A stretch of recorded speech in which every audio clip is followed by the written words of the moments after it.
جب بندہ دنیا سے جا رہا ہوتا ہے نا وہ بڑی اہم بات کرتا ہے، اور نبی علیہ السلام نے جو اہم بات کی وہ کیا تھی؟ نماز کا خیال رکھنا، اپنے غلاموں کا خیال رکھنا، اور جتنے بھی مشرکین جزیرے عرب کے اندر ہیں سب کو نکال کے باہر پھینک دینا۔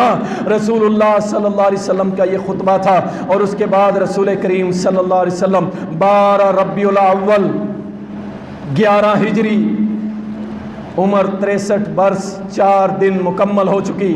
رسول اللہ صلی اللہ علیہ وسلم کی حالت آخری دن، آخری لمحات تھے، رخصت ہونے سے پہلے رسول اللہ صلی اللہ علیہ وسلم نے اشارہ کیا کہ مجھے مسواک دو، مسواک۔ اما عائشہ رضی اللہ تعالیٰ عنہ نے مسواک لیا، سخت تھا، اپنے منہ کے اندر چبایا، نرم کیا، پھر اس کو جھاڑا اور پیارے نبی صلی اللہ علیہ وسلم کے ہاتھ میں دیا۔ آپ صلی اللہ علیہ وسلم نے مسواک لیا، اپنے منہ کے اندر پھیرنے لگے، اور اچانک اللہ کا حکم آ گیا،